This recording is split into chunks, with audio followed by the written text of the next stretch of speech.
A very good morning to one and all. So today in the lecture series of control system, and we will be starting the unit number 2. So in this virtual classroom, we will be discussing about time domain response specifications of second order system. Okay.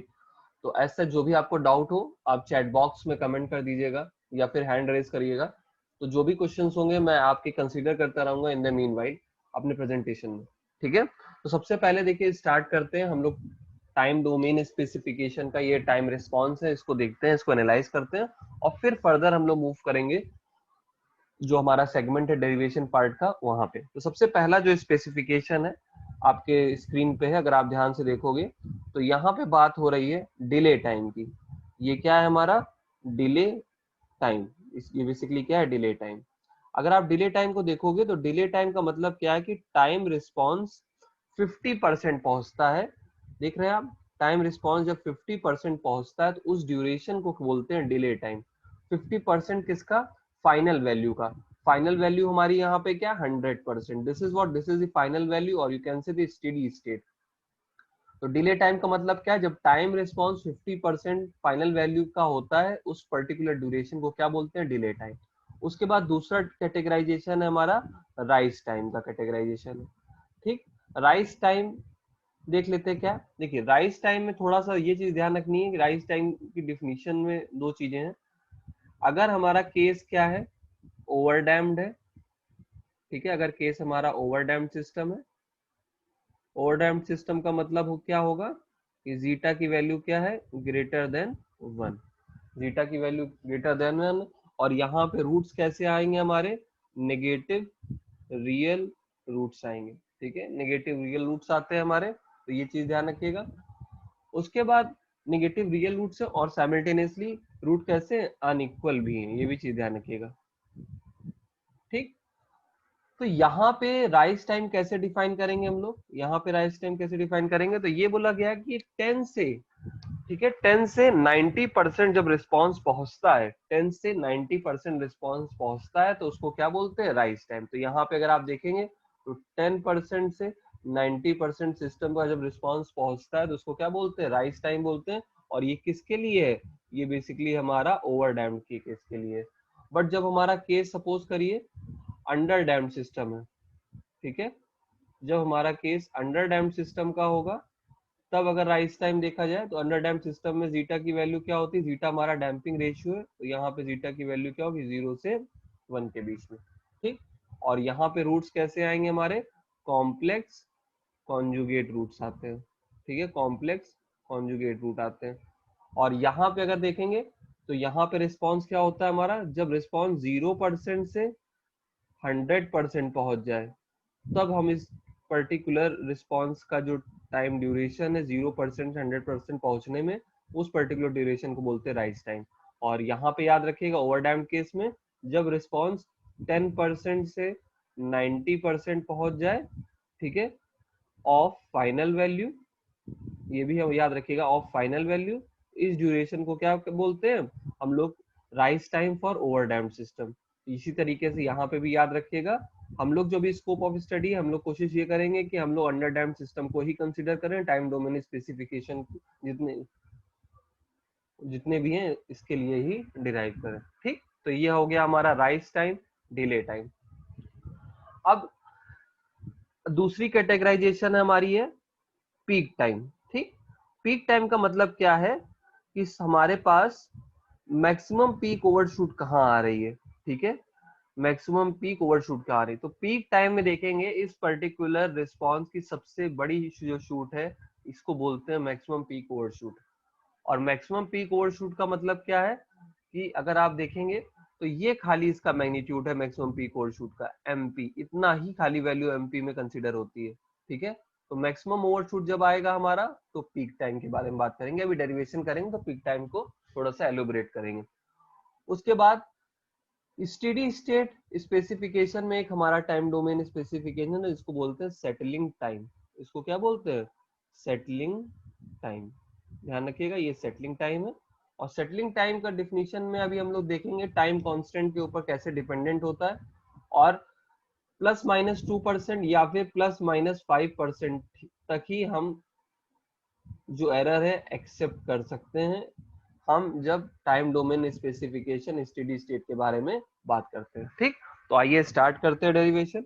और सबसे पहला derivation देखते हैं किसका है। तो सबसे पहला डेरिवेशन है हमारा पीक टाइम का। ठीक है, तो देखिए पीक टाइम में अगर हमने देखा जाए तो बेसिकली रेट ऑफ चेंज के बारे में कंसिडर हो रहा है। तो अब समझिए पीक टाइम कैसे करते हैं, बिल्कुल अच्छे से इसको समझेंगे। तो पहले हम एक रिस्पॉन्स बनाते हैं, उससे फिर आइडिया लेंगे हम लोग। ठीक है, तो यहाँ पे हमने सपोज करिए इस तरीके से एक रिस्पॉन्स बनाया और उसको देखते हैं उसमें पीक टाइम हमारा क्या है।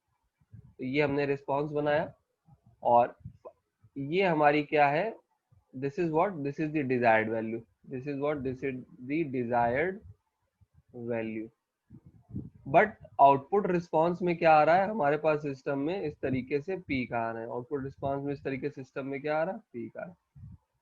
तो ये जो पीक है, मैक्सिमम पीक ओवरशूट जो आ रहा है, इसके कारण हमारा जो टाइम होता है उसको टीपी कहते हैं। अब ये मैक्सिमा है, ठीक है, ये मैक्सिमा है सिस्टम का। तो अगर यहाँ पे इस पर्टिकुलर पॉइंट पे देखेंगे, इस पर्टिकुलर पॉइंट पे, तो यहाँ पे रिस्पॉन्स का जो डेरिवेटिव होगा वो क्या होगा, जीरो होगा।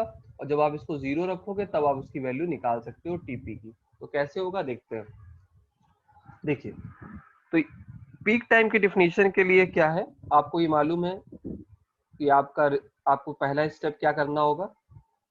स्टेप वन आपका क्या है, आपको क्या करना पड़ेगा, find out the maxima, find out the maxima. तो जब आप मैक्सिमा फाइंड आउट करोगे तो इसका मतलब जिस भी चीज का मैक्सिमा पॉइंट निकाल लो, ठीक है, उसका आपको डेरिवेटिव लेना पड़ेगा। तो आपने क्या किया, मैक्सिमा आपको रिस्पांस का निकालना है, तो यहाँ पे क्या किया, इसका डेरिवेटिव लिया और उसको क्या किया हमने, जीरो रखा।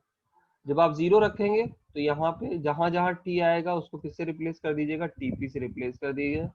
और फिर फर्दर आप स्टेप वन के जब कैलकुलेशन में आ जाएंगे तो टीपी की वैल्यू आसानी से निकाल लेंगे। ठीक है, तो यही बेसिकली इसका स्टेप वन है। और स्टेप टू में अगर आप देखेंगे तो स्टेप टू में आपको ये बिल्कुल आइडिया होना चाहिए। ठीक, स्टेप टू में आपको ये चीज मालूम होनी चाहिए कि जो हमारे पास क्वाड्रेंट एनालॉजी होती है, क्वाड्रेंट एनालॉजी में आपको एक फैक्टर अभी मैं बताऊंगा कि वो फैक्टर क्या होता है, उसको कंसीडर करना है। उस फैक्टर में बेसिकली हम लोगों को ये चीजें ध्यान रखनी है। जैसे आपको मैंने बताया था कि tan थीटा की वैल्यू क्या होती है, tan थीटा की वैल्यू क्या होती है जब डेरिवेशन करा रहे थे, ये 1 माइनस जीटा स्क्वायर होती है। ठीक, तो इसका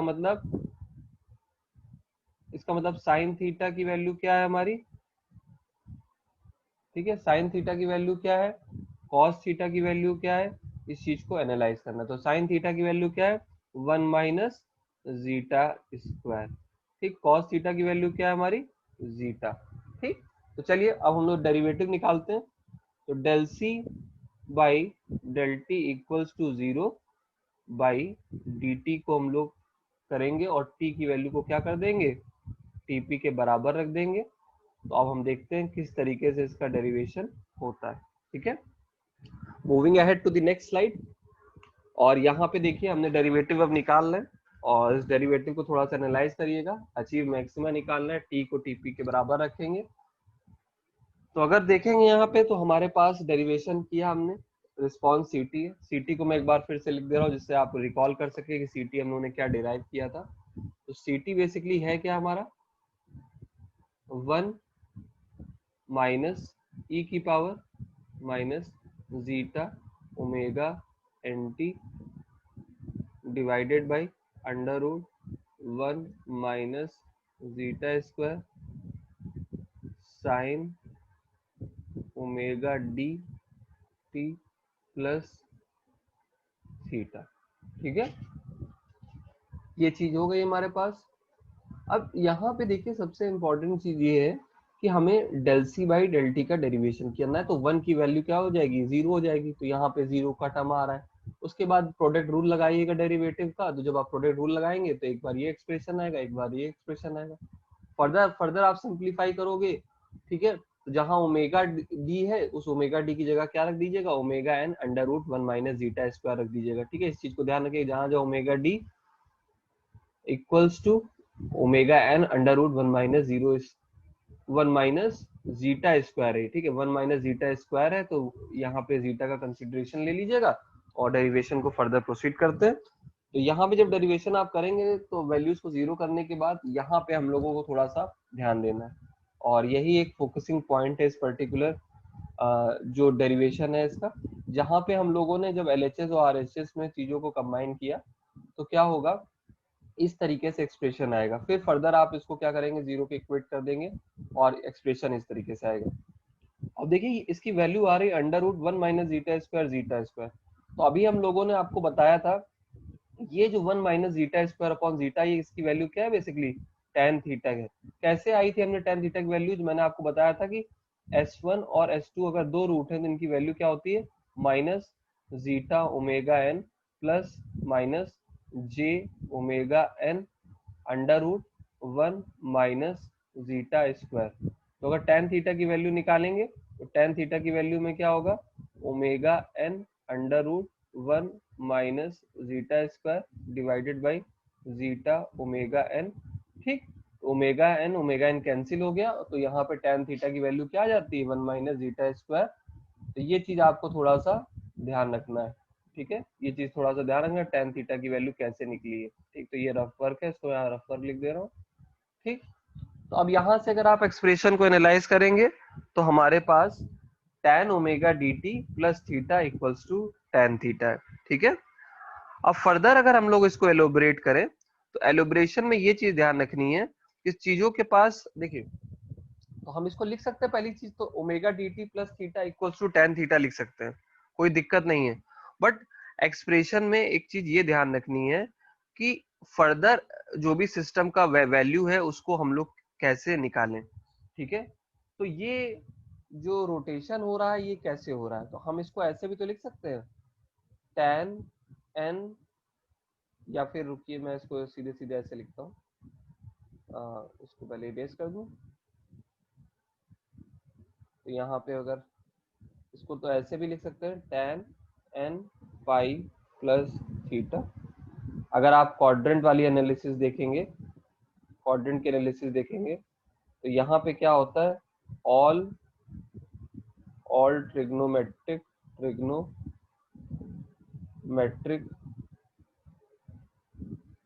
फंक्शन है वो क्या पॉजिटिव एस, यहाँ पे साइन कॉसेक पॉजिटिव, यहाँ पे टैन कॉट पॉजिटिव, और यहाँ पे सेक, ठीक है, और कॉस पॉजिटिव। तो जब हम ऑपरेट कर रहे हैं किसी फंक्शन को और हम बोल रहे हैं कि फंक्शन क्या है, पाई प्लस थीटा, ठीक। तो अगर ये पाई प्लस थीटा के फॉर्म में इसको बना रहा है, ठीक है, यहाँ पे ये वैल्यू बना रहा है, तो इसको हम लोग क्या लिख सकते हैं, पाई प्लस थीटा।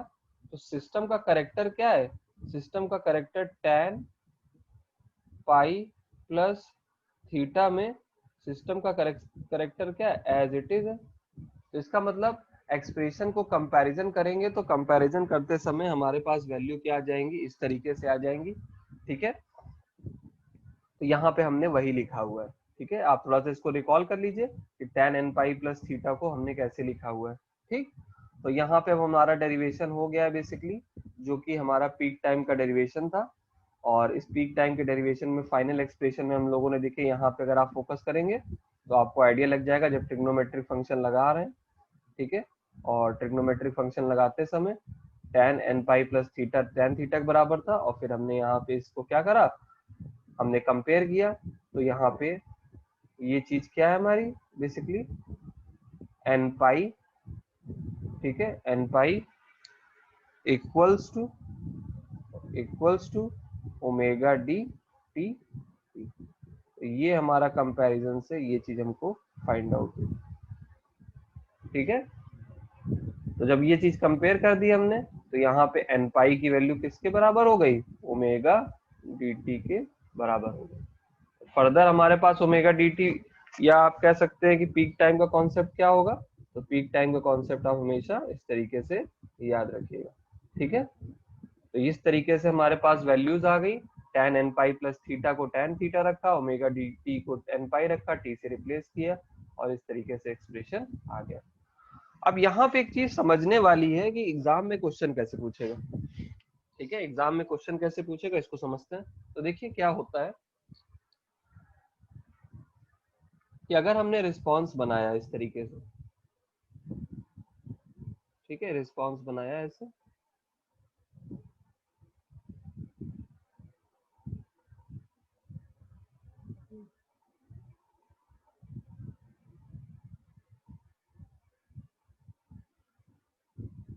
ठीक। अब इस रिस्पॉन्स में अगर आप देखेंगे तो यहाँ पे जो n है हमारा n, जब हम n की वैल्यू यहाँ पे इस एक्सप्रेशन में जो ये ओमेगा डीटीपी जो आ रहा है, ये जो एक्सप्रेशन आ रहा है हमारा, जहाँ पे जनरल एक्सप्रेशन जो है हमारा, जनरल एक्सप्रेशन है टीपी का, that is n pi by omega D. अब जब n की वैल्यू सपोज करिए जब 1 होगी तो इसको बोला जाएगा फर्स्ट ओवर शूट, या फिर इसको आप बोल सकते हैं मैक्सिमम ओवर शूट। ठीक, इसका मतलब यहाँ पे क्या होगा, n की वैल्यू क्या होगी 1, तो यहाँ पे इसका टीपी क्या होगा पाई बाई ओमेगा डी। ठीक है, उसके बाद जब n की वैल्यू हमारी 2 होगी, जब n की वैल्यू हमारी क्या होगी 2 होगी, तब ये हमारा क्या होगा फर्स्ट अंडर शूट, ये फर्स्ट अंडर शूट है। ठीक, n की वैल्यू 2, उसके बाद n की वैल्यू जब 3 होगी तब हमारे पास क्या होगा सेकेंड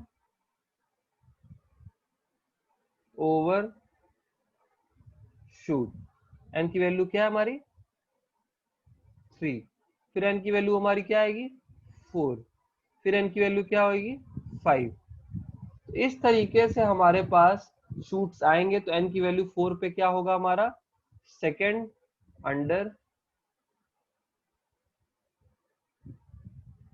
शूट। तो ये चीज ध्यान रखिएगा कि एग्जाम में क्या पूछा जा रहा है, फर्स्ट ओवरशूट पूछा जा रहा है या मैक्सिमम ओवरशूट पूछा जा रहा है, तो n की वैल्यू 1। बट अगर आपसे एग्जाम में पूछा जा रहा है सेकंड ओवरशूट, तो सेकंड ओवरशूट पे ये चीज ध्यान रखिएगा n की वैल्यू क्या रखी गई है 3 रखी गई, ना कि 2 रखी गई है। तो ये बेसिक कॉन्सेप्ट हो गया पीक टाइम का। अब हम लोग मैक्सिमम पीक ओवरशूट का डेरिवेशन करेंगे। ठीक है, मैक्सिमम पीक ओवरशूट में मैंने आपको बताया आपको इस तरीके से एक्सप्रेशन डिराइव करना है कि आप मैक्सिमम वैल्यू निकाल पाए। ठीक है, मैक्सिमम वैल्यू कितनी हो और कितना ओवरशूट हुआ है। तो देखिए ये हमारे पास क्या है डिजायर्ड वैल्यू, ये हमारे पास क्या है डिजायर्ड वैल्यू। बट यहाँ पे अगर आप देखेंगे ये चीज क्या है, ये हमारी एक्चुअल वैल्यू ऑफ रिस्पॉन्स है। ठीक, तो डिजायर्ड वैल्यू हमारी क्या है ये, और एक्चुअल वैल्यू ऑफ रिस्पॉन्स ये है। तो हो क्या रहा है कि डिजायर्ड वैल्यू जो है हमारी उससे क्या है कुछ पर्टिकुलर एम्पलीट्यूड रिस्पॉन्स का ज्यादा है। एक्चुअल वैल्यू ऑफ रिस्पॉन्स हमारी क्या होती है, इसको हम लोग किससे डिनोट करते हैं सी ऑफ टी से डिनोट करते हैं। ठीक है, तो मैक्सिमम पीक ओवरशूट में अगर देखा जाए सी ऑफ टी में का जो एक्सप्रेशन है वो क्या है हमारा 1 माइनस ई की power zeta omega N T upon under root 1 minus zeta square sine omega D T plus theta. अब कहने का मतलब क्या है, जो एक्चुअल रिस्पॉन्स है हमारा जो कि सी टी है, अगर हम उससे क्या कर दे हमारे पास डिजायर्ड वैल्यू को घटा दे, डिजायर्ड वैल्यू हमारी क्या है this is what this is the desired value, this is what the desired value.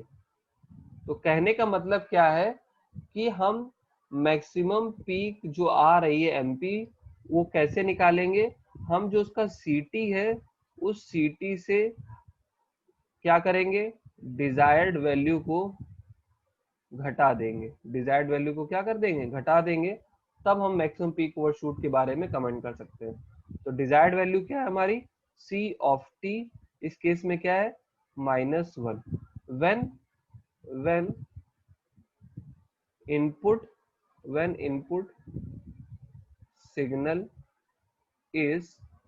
signal is unit step signal।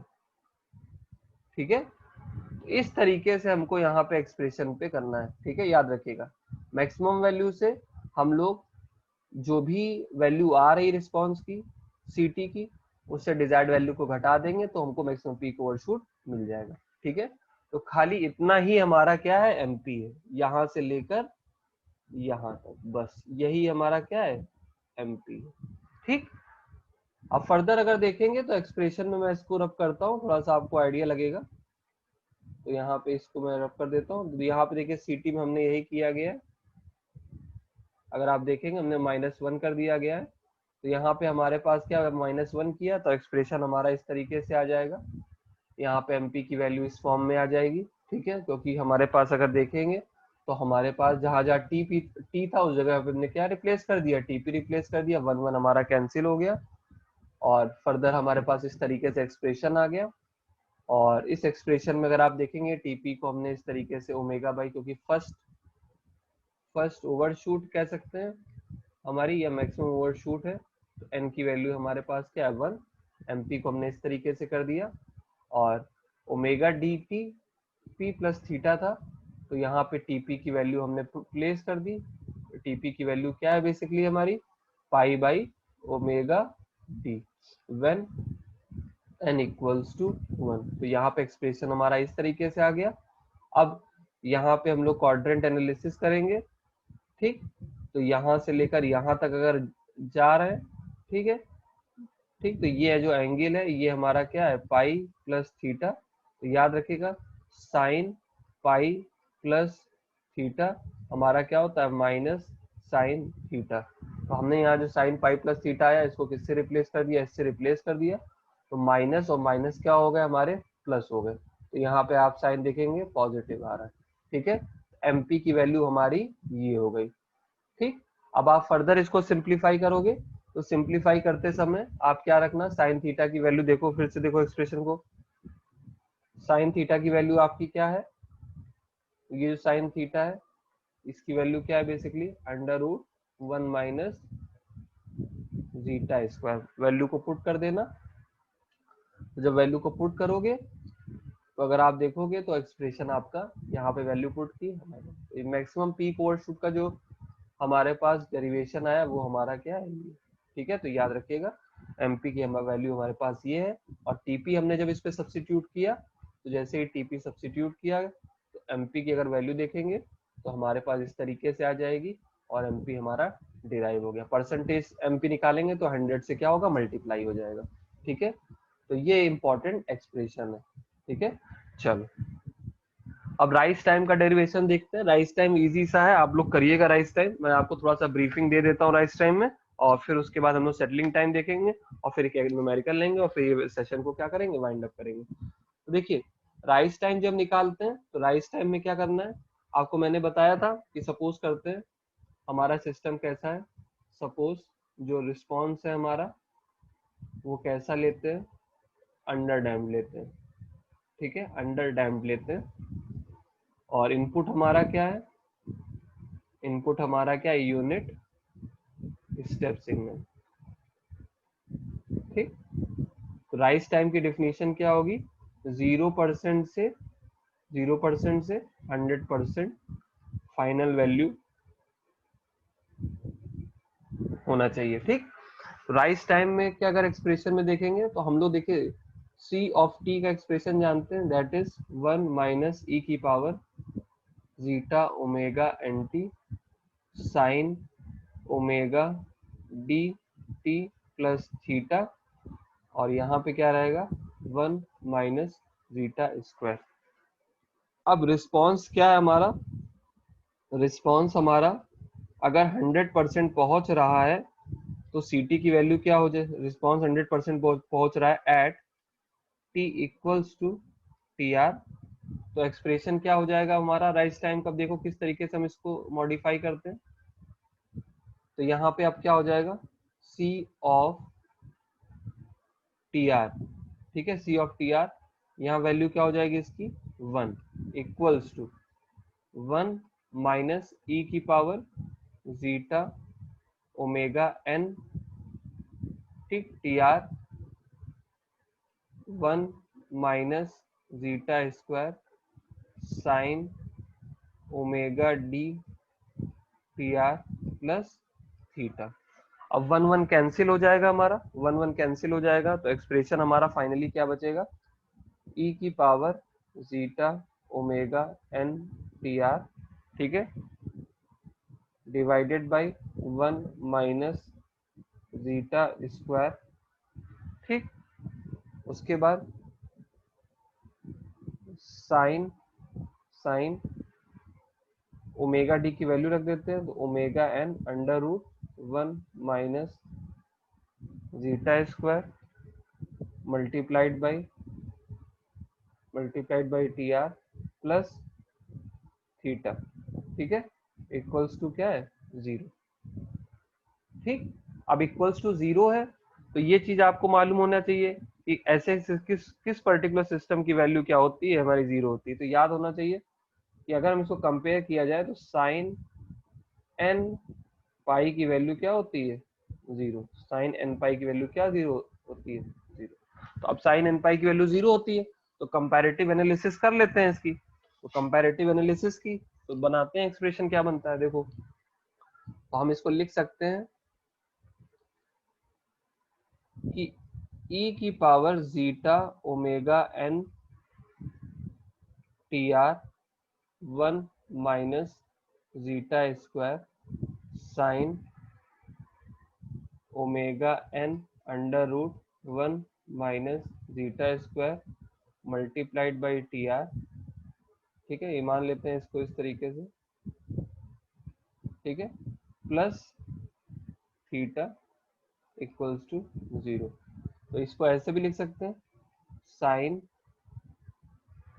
मान लेते हैं sine omega N under root 1 minus zeta square t are plus theta equals to 0। और further इसको किसके बराबर लिख सकते हैं, साइन एन पाई, ठीक। तो हम इस तरीके से एक्सप्रेशन को लिख सकते हैं, omega N under root 1 minus zeta square multiplied by T R plus theta equals to n pi. तो थीटा की वैल्यू क्या लिख सकते हैं, एन पाई, ठीक, minus omega d by theta equals to क्या होगा, n pi minus omega d into ये क्या हो सकता है, टी आर हो सकता है, यही तो वैल्यू आएगी। और फिर अगर हम लोग टी आर की वैल्यू देखा जाए, तो टी आर की वैल्यू क्या है हमारी, आप लिख सकते हो n pi minus theta divided by omega d. और एन की वैल्यू यहाँ पे याद रखिएगा, क्योंकि राइज टाइम के बारे में बात कर रहे हैं, तो एन की वैल्यू हमारी क्या होगी 1 होगी। Put n equals to 1, response का जब पहला ओवरशूट आ रहा होगा तो एन की वैल्यू हम लोग क्या रखेंगे, तो यहाँ पे याद रखिएगा एन की वैल्यू यहाँ पे क्या रखनी है 1 रखनी है, तब आप राइज टाइम के एक्सप्रेशन में आपको ये चीज मिल जाएगी। अच्छा, ध्यान क्या रखना है, पॉइंट टू रिमेम्बर याद रखिएगा पीटीआर, कि जो टी आर आ रहा है आपका पाई minus theta divided by omega T, इस पाई की वैल्यू है 3.14 रेडियन, ठीक। तो इसको भी आपको क्या कन्वर्ट करना, इसको भी थीटा भी क्या होना चाहिए, रेडियन में ही आना चाहिए, ठीक। और ओमेगा डी क्या है हमारा, रेडियन पर सेकेंड, ठीक। तो ये चीज ध्यान रखिएगा। चलिए, तो हमारा राइज टाइम हो गया, पीक टाइम हो गया हमारा, मैक्सिमम पीक ओवरशूट हो गया, और अब हम लोग फाइनल पे आते हैं, जो कि हमारा क्या है, सेटलिंग टाइम है, ठीक। डिले टाइम का आप लोग कर लीजिएगा, 0.ct की वैल्यू 0.5 रख लीजिएगा, और डिले टाइम आसानी से आप लोग कर लो, कोई दिक्कत नहीं होगी। अब लास्ट जो है हमारा, उस पे आ जाते हैं सेटलिंग टाइम पे। ठीक, तो सेटलिंग टाइम को समझते हैं, अच्छे से समझिएगा।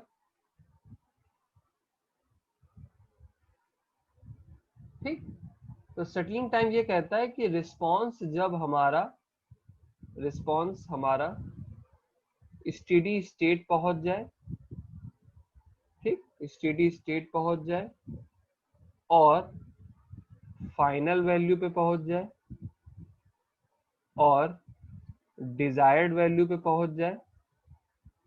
ठीक, डिजायर्ड वैल्यू पे पहुंच जाए with allowable error tolerance, that is plus minus 2%। ठीक है, तो सेटलिंग टाइम अब देख लेते हैं क्या है। सपोज करो इस तरीके से अगर हमने कर्व बनाया, रिस्पॉन्स बनाया, तो ये सबसे पहली बात, ये इसकी क्या है, डिजायर्ड वैल्यू है। और स्टेडी स्टेट रिस्पॉन्स पहुंचता है, सपोज करो हमारे पास ऐसे पहुंचा, तो ये बेसिकली अगर आप देख रहे हैं, ये इसका क्या है, टॉलरेंस है, एरर टॉलरेंस है। ठीक है, या तो ऐसे पहुंचेगा, तो ये क्या हो सकता है, एरर क्या है, प्लस माइनस 2% आपकी हो सकती है। ठीक है, ये चीज ध्यान रखिएगा। प्लस माइनस 2% मतलब क्या हो कि माइनस का कंसिडर अगर एरर हमारा है, तो इसका एरर क्या क्या होगा, 98% हमारा रिस्पॉन्स पहुंच रहा है। ठीक है, रिस्पॉन्स हमारा क्या है, 98% ही पहुंच रहा है। ठीक, तो याद रखिएगा। कैसे डिराइव होगा, हम लोग फोकस क्या करेंगे, हम लोग इस पर्टिकुलर कर्व को देखेंगे, जो ये एमपी है, धीरे धीरे ये क्या हो रहा है, एमपी क्या हो जा रहा है हमारा, अगर देखा जाए इस एमपी की वैल्यू क्या हो जा रही है, 0 हो जा रही है। इसका मतलब ओवरशूट सिस्टम में धीरे धीरे हमारा क्या हो जा रहा है, 0 हो जा रहा है। तो यहाँ पे जो एमपी का एक्सप्रेशन है, उसको हम लोग चैनलाइज करेंगे अपने सेटलिंग टाइम में। तो देखते हैं डेरिवेशन कैसे होगा। तो देखिए, हमारा जो सीटी जो रिस्पॉन्स था, ठीक है, जो सेटलिंग टाइम था, वो मैंने आपको बताया कि किसी भी तरीके से कोई भी हमारा जो भी ट्रांजिएंट रिस्पॉन्स है, उसमें एरर हमारी क्या होगी, खाली 2% एरर अलाउ है, किसी भी तरीके के ऑसिलेशंस नहीं होंगे। ठीक है, और जो भी मैक्सिमम पीक ओवरशूट आ रहा था, उसकी वैल्यू क्या हो जाएगी, कुछ समय बाद 0 हो जाएगी। ठीक है, तो मोस्ट प्रोबेबली क्या ऐसा कब हो रहा है, कितने ऑसिलेशंस में हो रहा है, ये सारी चीजें जानना बहुत जरूरी है। तो हम लोग ये मानते हैं कि जो सेटलिंग टाइम है, सपोज करो लिखते हैं हम लोग,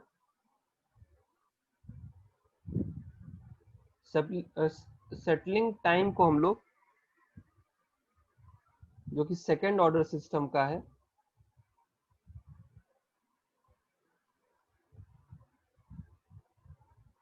वो बेसिकली क्या होगा हमारा, उसका एक्सप्रेशन प्लस माइनस ई की power minus m multiplied by 100। ठीक, और वेयर m की वैल्यू यहाँ पे क्या है, m इक्वल्स टू 1,2,3। ठीक, अब ये क्या है, ये प्रिस्क्राइब्ड एरर है। ठीक है, इसको बोलते हैं प्रिस्क्राइब्ड एरर, प्रिस्क्राइब्ड एरर होगा। ठीक है, अब ये 2% हो सकता है, कितना परसेंट होता है वो आपको अभी क्वेश्चन में जब आपको गिवन होगा तब आपको लेना होगा। ठीक है, अब देखिए, मैक्सिमम पीक ओवरशूट का फॉर्मूला आपको मालूम था, हमने अभी आपको बताया क्या, we have to consider we have to consider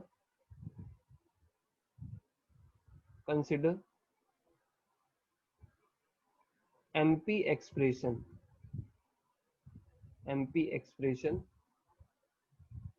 for comparative for comparative analysis for settling time। तो हम ये मान लेते हैं कि हमारे पास जो परसेंटेज एमपी का एक्सप्रेशन अभी हमने डिराइव किया था, वो बेसिकली क्या था हमारा, ई की पावर जीटा ओमेगा एन, और साइमल्टेनियसली यहाँ पे पाई भी आ रहा था। ठीक है, तो याद रखिएगा। इसको मैं रब करता हूँ, फिर से लिखता हूँ। ये एक्सप्रेशन हमारा आ रहा था, ठीक, और डिनोमिनेटर में हमारा आ रहा था under root 1 minus zeta square, और 100 से क्या था मल्टीप्लाई।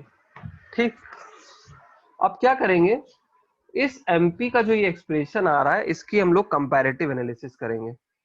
ठीक, कंपैरेटिव एनालिसिस करेंगे और एनालाइज करेंगे कि एन की क्या वैल्यू है। ठीक है, यहाँ पे इनके एक्सप्रेशन को थोड़ा सा मॉडिफाई करते हैं। ये ओमेगा एन वाला टर्म देखिए यहाँ बिल्कुल नहीं आएगा, क्योंकि एक्सप्रेशन में यहाँ पे खाली हमारे पास जो एक्सप्रेशन आ रहा है वो खाली एन आ रहा है।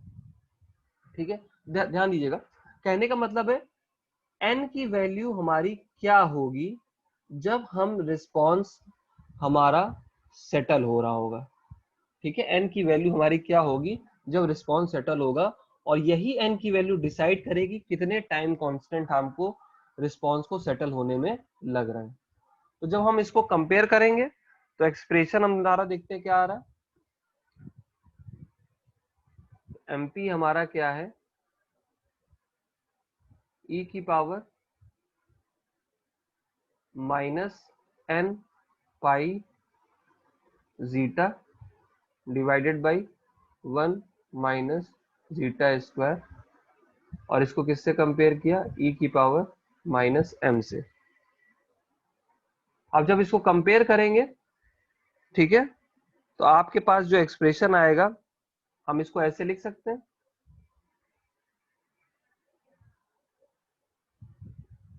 ई की power minus n pi zeta